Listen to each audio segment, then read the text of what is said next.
오늘 함께 은혜 나눌 하나님의 말씀은 로마서 8장 28절입니다.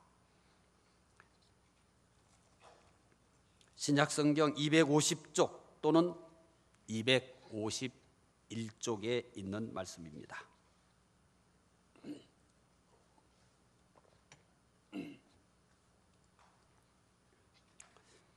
로마서 8장 28절 말씀, 신약성경 250쪽 또는 251쪽에 있는 말씀입니다.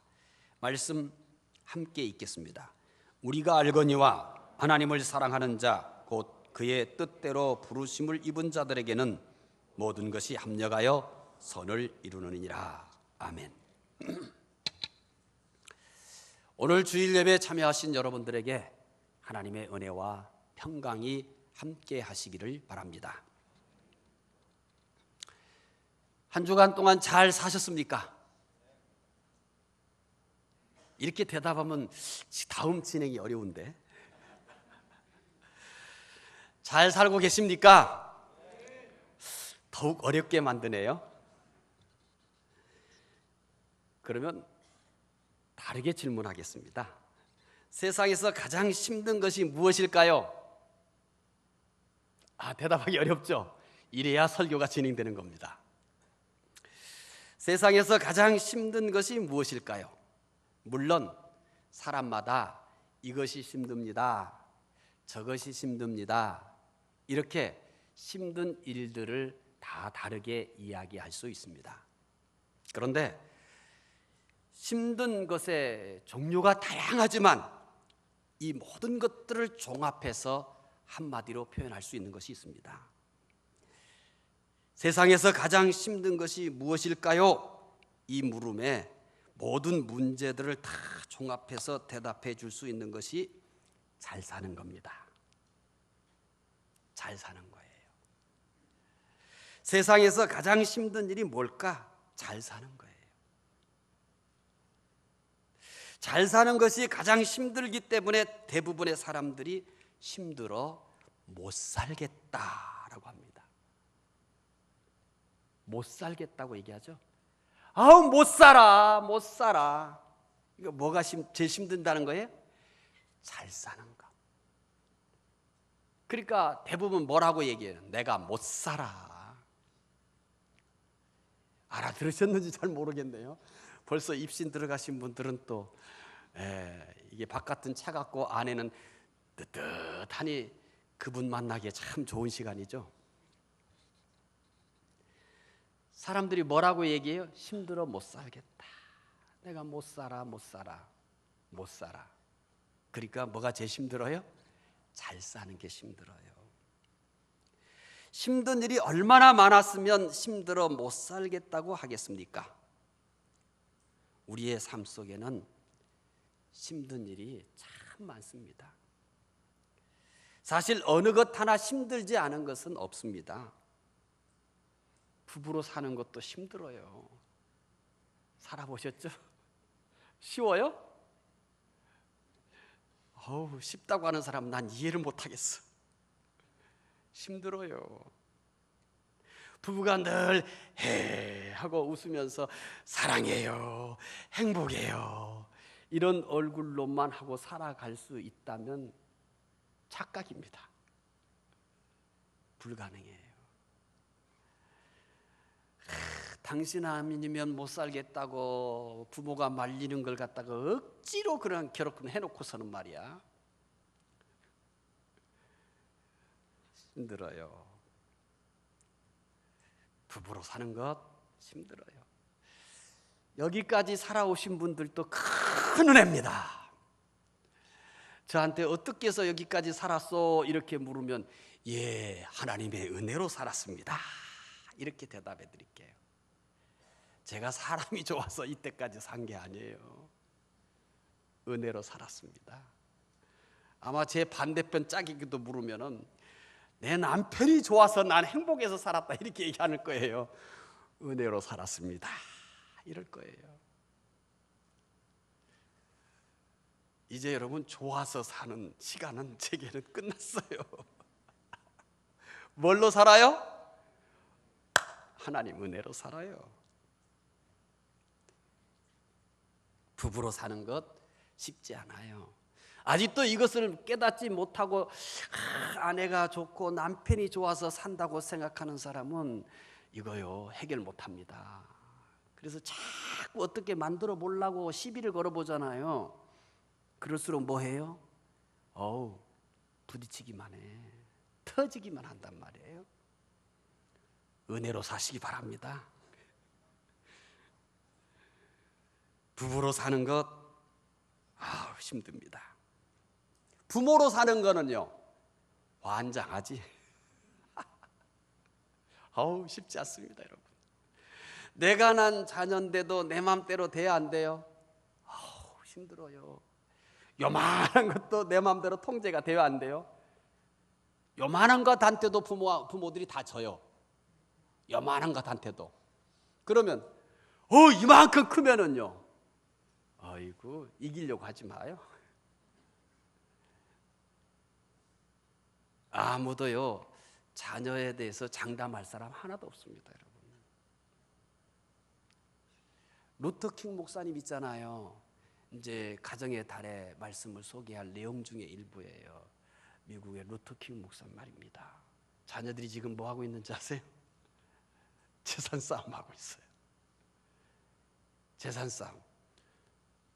아버지가 가지고 있던 이 성경, 오바마 대통령이 대통령 취임식할 때 이걸로 서약을 했거든요. 그 목사님, 루터킹 목사님 쓰던 성경 가지고요. 이게요 얼마나 많이 돈이 나가겠어요. 이게 경매에 놓으면 요거 가지고요 법정 싸움 붙었어요. 노벨상 받은 거 가지고 싸움 붙었어요. 그리고 공개적으로 이제 우리는 더 이상 저 형제로서의 뭐 관계는 끝났다. 뭔 자랑스럽다고 그러고 있어요. 부모로서 자녀에 대해서 자신만만한 부모는 아무도 없습니다, 여러분. 끝까지 가봐야 합니다. 부모로 사는 것 힘들어요. 그래서 기도하라는 거예요. 그런데 우리 교회 성도 부모님들은요 자신만만한 분들만 가득 차 있어요. 난 자신 없어서 기도해요. 이 세상 사는 동안 난 우리 아이들에 대해서 내가 자신이 없어요. 그래서 나도 기도하고 그래서 우리 부모님들에게 기도하라고 그러는 거예요. 그런데요 정말 자신 있는 분들만 우리 교회는 가득 차 있어요. 자랑스러워요. 제가 부끄러워요. 난 자신이 없어요. 자신이 없어요. 부모로 사는 것도 힘듭니다. 결혼시키면 이제 자유할까요? 아니요. 잘 사는가? 끝까지 살까? 끝까지 살까? 그래서 늘 우리는 이제 한 놈 결혼했잖아요. 그래서 늘 딱 부탁이 하나예요. 너희가 행복하게 사는 것이 최고의 효자다. 그러니까 더 이상 우리는 기대하지 않는다. 너희만 행복하게라. 우리 생각하지 마라. 우리 걱정하지 말거라. 너희 둘만 행복하면 그게 최고다. 알아듣고 있는지 뭐라는지 몰라요. 걱정하면 신경 꺼라. 너희 둘만 행복하면 더 이상 바랄 게 없다. 이 세상에요 우리가 떠나는 날까지 부모는 잠시도 마음을 못 놓습니다. 부모로 사는 것 정말 힘듭니다. 우리 사회에서 청년으로 사는 것은요 지옥입니다. 그래서 헬조선이라고 합니다. 불쌍해요. 저는 그나마 조금 더 일찍 태어난 것도 은혜야. 금수저, 은수저, 동수저, 이제 흙수저, 똥수저. 이게 우리 시대를 살아가고 있는 청년들에 대한 현실입니다, 여러분. 그래서 많은 아이들이 가능하면 이 땅을 떠나고 싶어 해요. 애정이 없습니다, 여러분. 왜 못 떠나냐? 딱 간단히 하나야. 능력이 없어서 못 떠나는 거예요. 돈이 없어서 못 떠나는 거예요. 떠날 수만 있다면 떠날 겁니다. 우리 사회 청년들로 사는 것은 정말 또 힘들어요. 그럼 뭐 직장을 얻어서 직장인으로 사는 것이 쉬워요? 천만의 말씀입니다. 그거 역시 힘듭니다. 힘들어요. 연말이 돼가지고 이 간부들에 대한 실상을 소개한 게 있어요. 어떤 분은요, 인천공항으로 출장 가는 도중에 해고 통지를 받았습니다. 그러니까 같이 동행한 직원만 내려놓고 자기는 그 자리에서 내려서 집에 갔습니다. 출장 업무 중에 해고 통지 받는 사람도 있답니다. 그게 끝이에요, 그냥. 그래서 바로 정리하고 돌아온답니다. 어찌 간부들만 그러겠습니까? 회사가 좀 어렵다면 뭐예요? 콩탕. 또 누구 정리하는 거 아닌가? 저러다가 해다 문 닫는 거 아닌가? 직장인으로 사는 것도 힘듭니다. 그럼 사업해야 되겠네요. 철없는 소리. 아우, 나 이게 직장 생활 하기 힘들어 사업이나 할까? 저렇게 철이 없을까? 사업은 더 힘들어요. 판다고 다 돈으로 되는 줄 알아요? 돈 안 주면 어떻게 할 거예요 도대체? 수금이 안 버는 뭐 어떻게 할 거예요? 팔리는 것도 걱정이야. 안 팔리는 것도 걱정이야.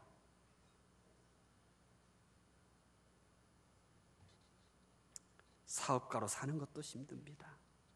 신앙생활하는 것은 쉬울까요? 천만에요.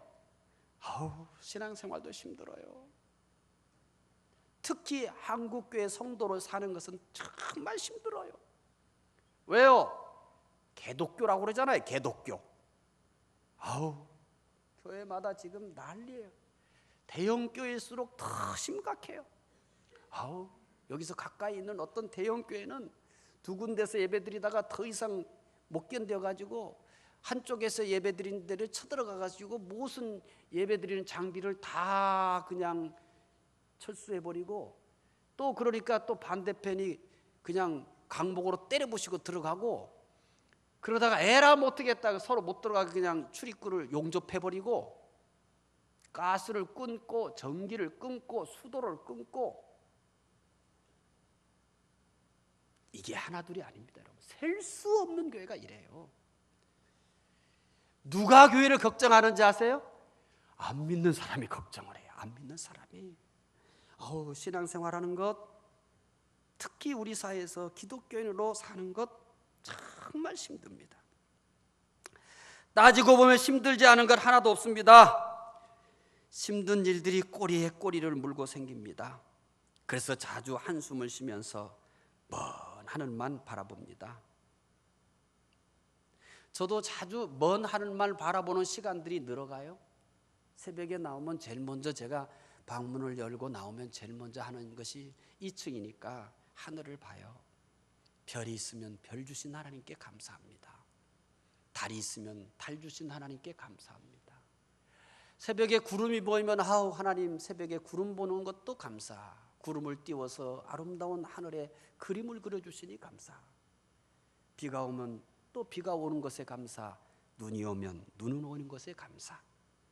늘 그랬습니다. 문을 열고 나가면 느껴지는 신선한 공기가 있잖아요. 볼에 부딪히는 신선함. 그래서 신선함에 감사를 합니다. 그러나 요즘은 가끔은 감사를 잃어버리고 멀거니 하늘을 쳐다보다가 내려오면서야 하나님 감사해요, 이럴 때가 많아지고 있습니다. 더 이상 견딜 수 없을 때는 힘들어 못 살겠다고 비명처럼 외칩니다. 그렇다면 우리를 못 살게 하는 것이 힘든 일일까요? 힘든 일이 없으면 잘 살 수 있을 것 같습니까? 물론 우리는 그렇게 생각합니다. 그러나 하나님은 다르게 말씀하고 있습니다. 오늘 우리는 힘든 삶을 해결하는 답을 얻게 될 것입니다.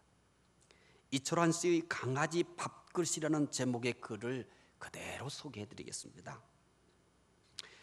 하루는 가족과 함께 강원도 봉평으로 여행을 갔습니다. 한 민박집에 머물렀습니다.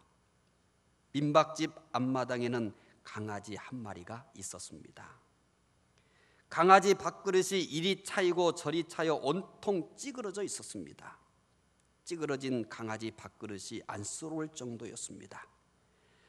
민박집 주인을 향해 웬만하면 강아지 밥그릇 좀 바꿔주지 하고 속으로 말했습니다. 곰실곰실 앞발을 들며 장난을 걸어오는 강아지는 그래도 행복해 보였습니다. 늦은 밤부터 소낙비가 내렸습니다. 잠시 후 비가 그쳤습니다. 마당으로 나가보니 강아지 집에 들어가 있던 강아지도 마당으로 나와 있었습니다. 강아지는 소나기가 지나간 땅 위에 가만히 누워 있었습니다.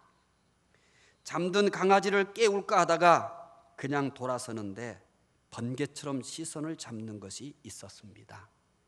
빗물이 가득 고인 강아지 밥그릇에 별이 총총 떠 있었습니다. 소나기 지나간 하늘에도 별이 총총했습니다.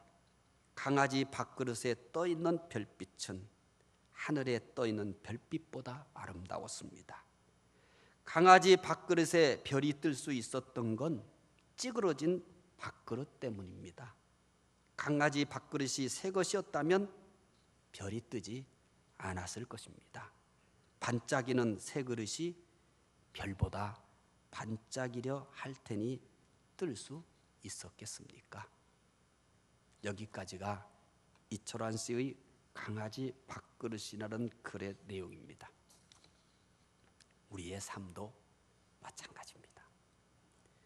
현실의 여러 가지 어려운 일로 우리의 삶의 강아지 밥그릇처럼 찌그러진 모습입니다. 한번 쑥 훑어보니까 찌그러지지 않은 분이 한 분도 없네요. 물론 제가 제일 많이 찌그러졌습니다. 그러니까 이 말을 하죠. 제 인생에 제일 찌그러져 있어요. 이리 쳐이고 저리 쳐해서.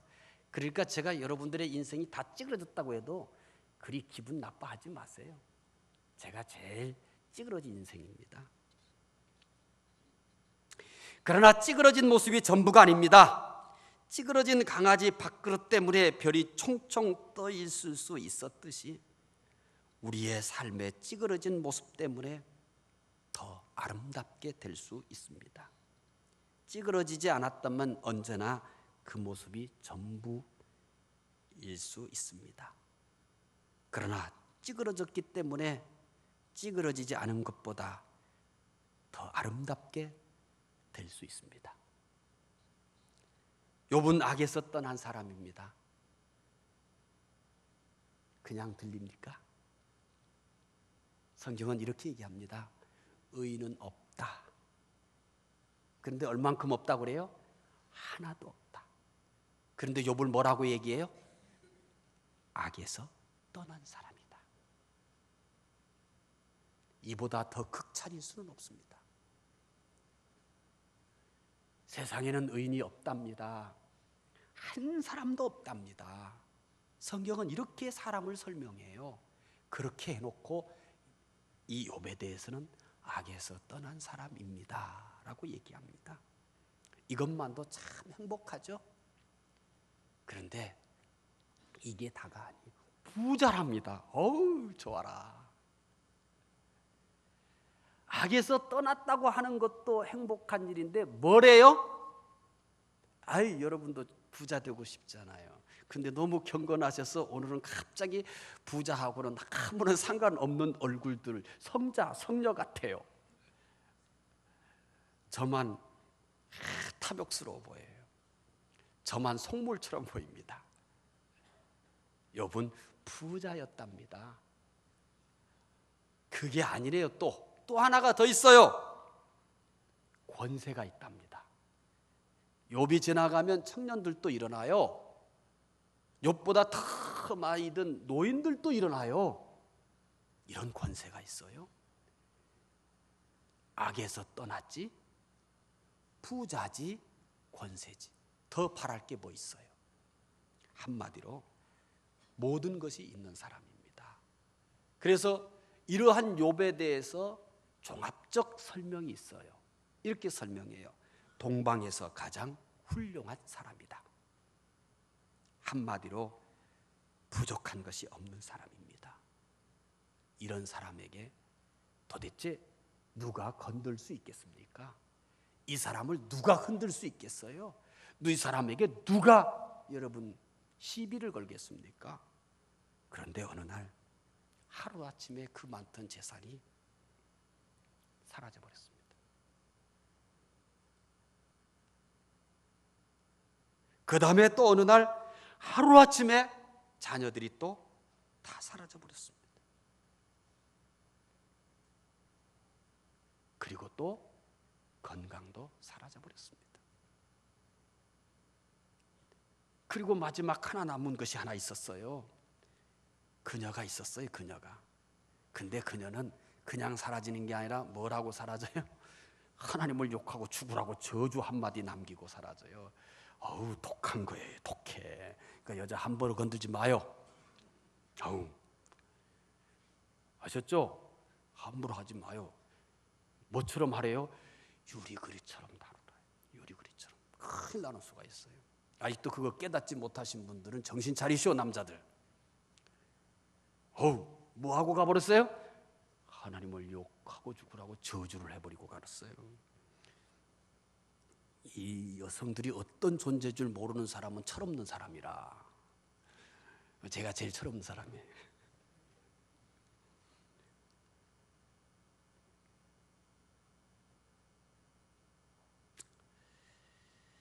모든 것을 잃고 남은 것은 병든 몸밖에 없습니다.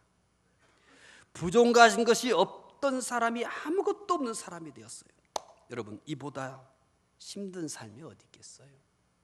원래부터 이랬다면요, 그거 힘들지 않아요. 힘든 것이 일상이 되면 살만합니다. 힘든 것이 일상이 되면 뭐예요? 다 그렇게 사는 줄 알고, 인생이 다 그런 줄 알고 살만하다고요. 근데 그러지 않았거든요.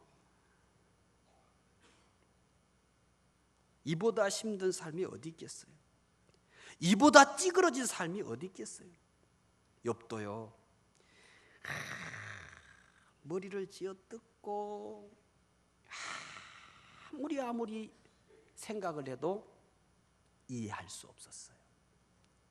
이해할 수가 없어요. 이 일을 이해만 못하는 게 아니라요, 도저히 받아들일 수가 없어요. 그래서 그 결과물이 뭐냐면 자기 생일까지 저주합니다. 이해가 안 되는 거예요. 받아들일 수가 없는 거예요. 우리가 인생을 사는 동안 다 이해할 수 있습니까? 다 받아들일 수 있습니까?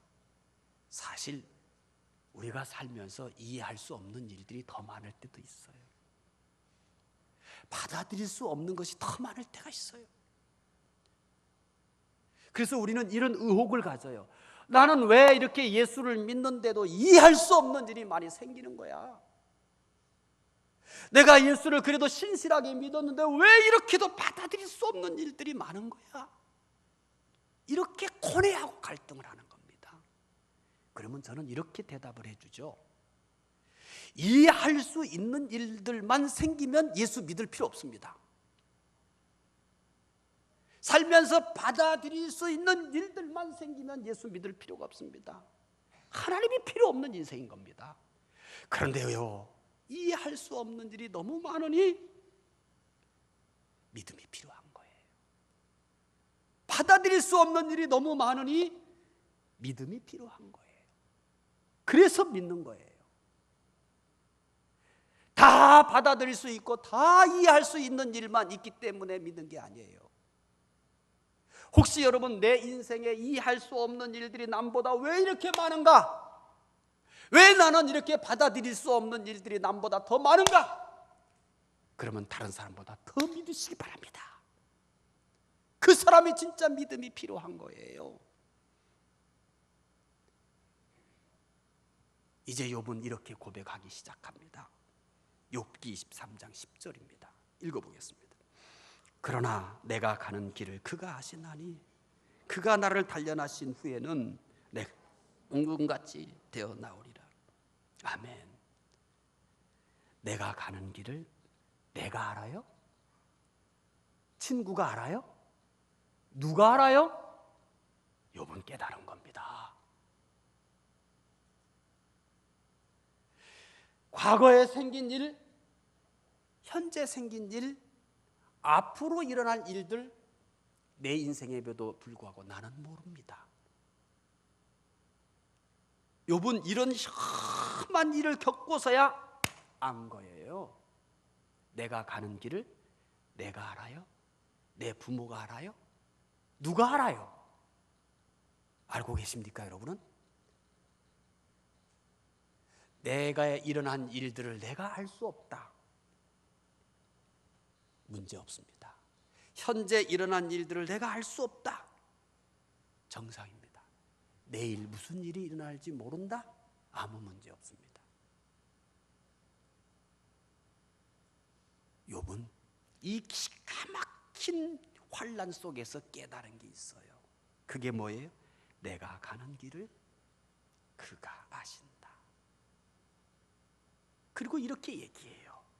그가 나를 단련하신 후에는 내가 순금같이 되어 나오리라. 내가 지금 만난 일을 이해할 수 없고 받아들일 수 없지만 나는 아는 것이 있다. 나의 가는 길을 그가 아신다. 그리고 그가 나를 단련하신 다음에 나를 어떻게 만들어요? 순금같이 만든다. 이게 욥이 처절한 고통 속에서 깨달은 진리예요. 욥은 지금 어려움이 좋을 때보다 더 선이 될 수 있다는 것을 고백하고 있는 겁니다. 욥은 현재의 불행만 보지 않았습니다. 현재의 불행이 오히려 선이 될 수 있다는 것을 이 처절한 고통 속에서 깨달은 것입니다. 요셉이라는 사람이 있습니다. 야곱의 12아들 중 11번째 아들입니다. 요셉이 형들에게 미움을 받았습니다. 결국 형들이 은 20을 받고 팔아버렸습니다. 요셉은 애굽으로 팔려가 보디발이라는 장군의 집에서 종살이를 합니다. 요셉은 주인의 총애를 받아서 집안일을 총괄하였습니다. 그러나 이것도 얼마 가지 못했습니다. 주인의 아내의 모함으로 억울하게 감옥에 갇혔습니다. 형들이 종으로 팔아버리고 그것도 부족해서 억울하게 누명을 쓰고 감옥에 갇혔습니다. 이해할 수 있나요? 받아들일 수 있나요? 형들이 팔아버립니다. 종이 되어서 그나마 주인에게 인정받는가 싶더니 누명을 쓰고 감옥에 갇힙니다. 이게 뭡니까? 여러분, 이게 뭐예요 도대체? 이게 도대체 뭐예요? 그런데 거기 이런 말이 있거든요. 하나님이 함께했다. 하나님이 함께했는데 종으로 팔려. 하나님이 함께했는데 누명 쓰고 감옥에 갇혀. 도대체 믿음은 뭘까? 도대체 우리가 이 세상을 산다는 것은 도대체 뭘까? 나는 나에 대해서 얼마나 알까? 나는 이 세상에 대해서 도대체 얼마나 이해하고 있을까? 요셉도 이런 고난을 통과하며 기가 막힌 고백을 합니다. 이 고난이 없었다면 이 진리의 고백도 없었을 것입니다. 창세기 50장 20절에 이렇게 고백합니다. 읽어보겠습니다. 당신들은 나를 해하려 하였으나 하나님은 그것을 선으로 바꾸사 오늘과 같이 많은 백성의 생명을 구원하게 하려 하셨나요? 당신들은 나를 뭐 하려 했어요? 당신들은 나를 해하려고 했습니다. 당신들은. 그런데 하나님은 그것을 뭘로 바꿔요? 선으로 바꾸셨습니다. 당신들은 나를 해하려 했습니다. 그런데 나의 하나님은 그것을 선으로 바꾸셨습니다. 그리고 오늘과 같이 많은 백성의 생명을 구원하게 하셨습니다. 요셉은 형들이 노예로 판 것이 오히려 선이 되었다고 합니다. 요셉은 형들이 종으로 팔고 억울한 누명을 쓰고 감옥에 갇혔어도 불행한 현실만 보지 않았습니다. 이해할 수 없는 현실만 가지고 씨름하지 않았습니다. 받아들일 수 없는 이 현실만 가지고 분노하거나 좌절하지 않았습니다. 계속해서 겹쳐오는 불역 속에서 선을 바라봤습니다. 요셉이 자기 집에서 편안히 산 것보다 종으로 팔리고 감옥에 갇힌 것이 더 선이 된 줄 믿으시기를 바랍니다. 욥이나 요셉만 어려운 것이 선이 되는 것은 아닙니다. 오늘을 사는 우리에게도 어려움이 선이 될 수 있습니다. 지금 어려운 것이 미래의 어느 날에는 지금 좋은 것보다 훨씬 더 선이 될 수 있음을 믿으시기 바랍니다. 로벤 토레이 2세 목사님이 있습니다. 토레이 1세 목사님은 무디 성경학교 초대 총장입니다. 지금 제가 소개하려고 하는 분은 토레이 2세입니다. 1세는 무디 성경학교 초대 총장이고 3세는 유명한 강원도에는 예수원을 설립한 대천덕 신부십니다. 믿는 사람들에게도 정말 믿음이 뭐냐, 이런 것에 대해서 정말 신선한 충격을 주면서 좋은 글을 썼던 분이 이분입니다. 그분이 3세예요. 정말 기독교 명문 가문입니다. 2세 목사님은 중국 선교사로 오랫동안 헌신을 했습니다. 하루는 통역을 마치고 돌아오다가 교통사고를 당했습니다. 한참 후에 껴보니 병원이었는데 팔이 없는 느낌이 들었습니다. 너무 심하게 다쳐서 팔을 자르지 않으면 생명이 위험한데 환자는 의식이 없어서 동의 없이 수술을 했던 것입니다. 토레이 2세 목사님은 중국에 뭐하러 갔어요? 선교하러 갔어요. 하나님 안 계시는 겁니까? 하나님 안 계시는 거예요? 하나님 어디 계셨어요?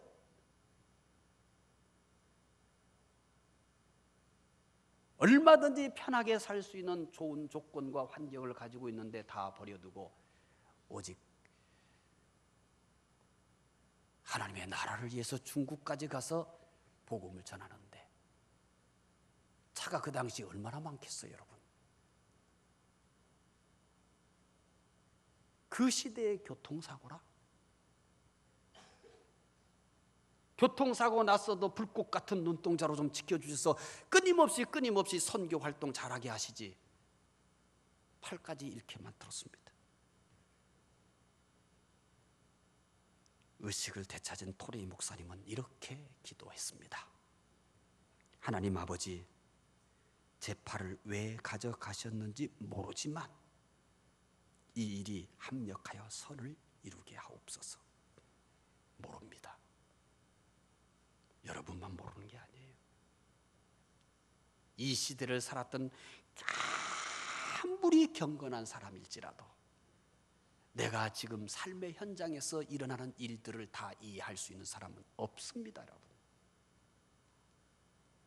왜 나만 이해할 수 없는 일들이 왜 이렇게 많은가? 왜 내 인생에만 이렇게 받아들일 수 없는 일이 이렇게도 많은가? 내가 믿음이 없는가? 하나님이 날 사랑하지 않는가? 고민하지 마세요. 우리와 비교할 수 없이 경건하고 그분만을 위해서 일생을 살았던 사람들 속 자기 인생 속에 생기는 크고 작은 일들을 이해했던 것은 아닙니다. 그래서 이 토레이 목사님이 자기 팔을 잃고서 이해하지 못했잖아요. 하나님이 내가 너 왜 팔 가져갔는지 설명할게, 이렇게 말씀해 주시지 않거든요. 팔은 가져갔는데 말이 없는 거예요. 그래서 그는 이렇게 고백하는 겁니다. 하나님 아버지, 제 팔을 왜 가져가셨는지는 모르지만 이 일이 합력하여 선을 이루게 하옵소서. 그 후 은퇴를 해서 미국으로 갔다가 다시 한국으로 보내달라고 요청하여 대구로 왔습니다. 당시 우리나라는 전쟁으로 팔다리를 잃은 사람이 많았습니다. 그러나 의수나 의족을 만들어 재활할 수 있도록 도와주는 사역이 전혀 없었습니다. 그냥 팔 없이 다리 없이 살아야 했던 환경이었습니다. 그래서 토라이 목사님은 그들을 위해서 의수와 의족을 만드는 한국 최초의 재활의학을 시작하신 분이 바로 토레이 2세 목사님이십니다. 1952년에 대구와 대전, 청주에 재활센터를 만들고 팔 없는 사람과 다리 없는 사람들에게 의수와 의족을 만들어 주었습니다. 당시 많은 선교사들이 있었지만 팔을 잃은 아픔과 고통을 체험한 토레이 목사님만이 팔과 다리를 잃은 사람들을 위해 사명을 발견하고 그들을 위해 사역할 수 있었던 것입니다. 왜 팔을 가져갔을까요? 그분은 한 번도 왜라는 질문을 하지 않으셨습니다. 토레이 목사님은 평생 이렇게 고백하며 살았습니다. 하나님, 왜인지 제가 이해하지 못하지만 하나님께서 합력하여 선을 이루실 줄 믿습니다. 왜라고 따지지 않았습니다. 하나님 왜? 도대체 왜? 당신은 도대체 왜 이렇게 나를 힘들게 하는 겁니까? 당신은 왜 이렇게 나를 괴롭히는 겁니까? 당신은 나를 왜 이렇게도 불행하게 만드는 겁니까? 계시기나 하는가요? 날 사랑하는 겁니까? 이렇게 묻는 크리스찬들이 꽤 많습니다. 나만 그렇게 어렵고 힘든 인생을 사는 것은 아닙니다. 나만 이해할 수 없는 일을 만나는 게 아닙니다. 나만 받아들일 수 없는 일들을 만나는 게 아닙니다. 나보다 더 믿음이 좋고 나보다 더 하나님을 위해 살았던 경건한 사람들도 나보다 훨씬 더 이해할 수 없는 일들, 받아들일 수 없는 일들만 만납니다. 다른 점은 뭘까요? 토레이 목사님의 고백에 답이 있습니다.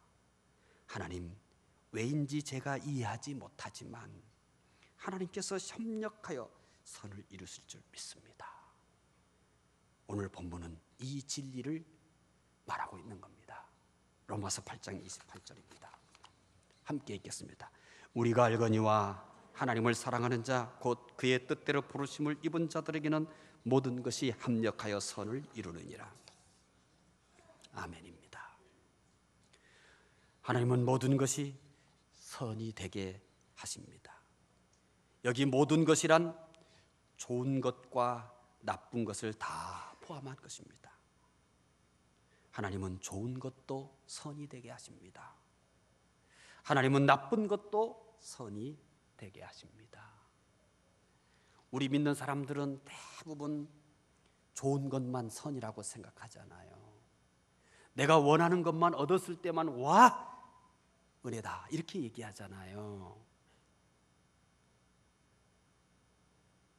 그런데 여기 모든 것이라는 것은 내가 원하는 것도 선이 되고 원하지 않는 것도 선이 된다는 얘기입니다. 내가 좋아하는 것도 선이 되고 내가 싫어하는 것도 선이 된다는 겁니다. 좋은 것도 선이 되고 나쁜 것도 선이 된다는 것입니다. 여기에 선이 된다는 것은 좀 더 여러분들에게 이해하기 쉽도록 풀어 쓴다면 유익하게 된다. 유익하게 된다. 좋은 것도 유익하게 되지만 나쁜 것도 유익하게 된다. 내가 원하는 것도 유익하게 되지만 원하지 않는 것도 유익하게 된다는 얘기입니다. 또 다르게 표현하면 좋게 된다. 이런 뜻도 있습니다. 또 마지막으로 더 기가 막힌 뜻 하나를 소개해드리면 최상의 결과가 된다. 최상의 결과가 된다. 여러분, 현재 왜 이런 일이 있을까? 왜 저런 일이 있을까? 고민되십니까? 그래요. 고민 안 되는 사람이 어디 있겠어요? 괴롭지 않은 사람이 어디 있겠어요? 힘들지 않은 사람이 어디 있겠어요? 다 힘들어요. 다 괴로워해요. 조금만 더 기다려 보십시오. 이거는 없어야 될 것 같이 생각되었던 것이 최상의 결과가 되는 날이 올 줄로 믿습니다. 왜 이런 것이 있어? 왜 이런 것이 내 인생에 있어? 저것만 없으면 좋을 것 같은데. 이것만 없으면 좋을 것 같은데, 너무 그러지 말아요. 없었으면 좋겠다고 생각하지 마시고, 이것이 얼마나 선이 되게 하실까? 하나님, 이것을 얼마나 위대한 선이 되게 하려고 이러시는 거예요? 하나님 얼마나 좋은 것이 되게 하려고 이러는 거예요? 이렇게 생각을 한 번쯤 바꿔보시는 것이 좋지 않을까요? 현재의 모든 일들은 선이 되어가는 과정입니다. 우리가 여행길을 가는데, 여행 목적지를 가는데 우리가 가는 길이 다 똑같아요? 오르막길도 있고 내리막길도 있고 구분길도 있고 좀 거친 길도 있잖아요. 그런 길을 거쳐서 어떻게 해요? 목적지에 도착하잖아요. 우리가 여러분 등산을 해보셨잖아요. 그 정상까지 가는 등산 그 코스가 여러분 똑같아요? 아니에요. 진흙탕 길도 있고 돌길도 있고 좀 편한 길도 있죠. 근데 또요, 너무 가파른 길도 있어요. 그거 통과해야 어디에 도착해요? 정상에 도착해요. 현재 있는 모든 일들은 무엇을 위한 과정이라고요? 선을 위한 과정입니다. 믿으시기 바랍니다. 그래서요, 아직 저 하나님 나라 안 가봤어요. 제가 하나님 나라 갔으면 난 절대 여기 안 와. 뭐하러 와요? 아이고, 가라고 그러더니 안 간다고 그럴 거예요. 하나님 나라에 내가 갔다 그러면 절대 난 여기 안 와요. 그러니까 아직 안 간 거예요. 제가 혹시 하나님 나라 갔으면 여기 온다고요, 안 온다고요? 절대 안 와. 막 하나님이 때밀어도 안 가. 나는 절대 예수님 다리 붙들고 허리 붙들고 나 안 간다고 그럴 거예요. 가서 좀 어떻게, 나 안 간다고. 쟤네들이 안 믿는다고. 내가 갔다 와서 얘기해도 믿을 사람 별로 없다고. 다 효과 없다고.